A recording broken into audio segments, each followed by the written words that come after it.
This is our Chester T-Mill Super. It's a vertical and horizontal milling machine.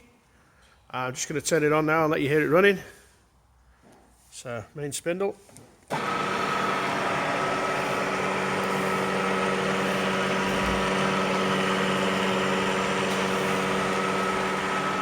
Okay, and I'll now fire up the other spindle. So you can actually have them both running together if you want.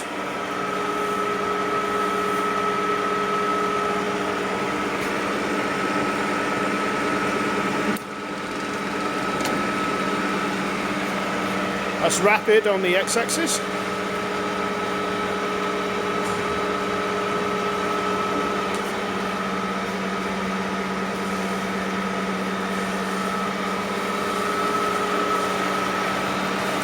And then you swap the direction here.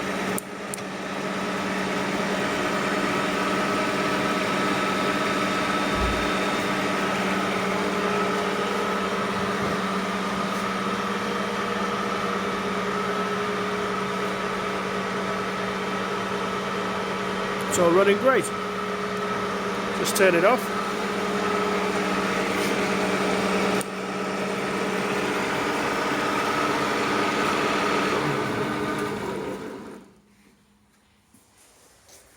There we go. All for sale. Check us out in the links below.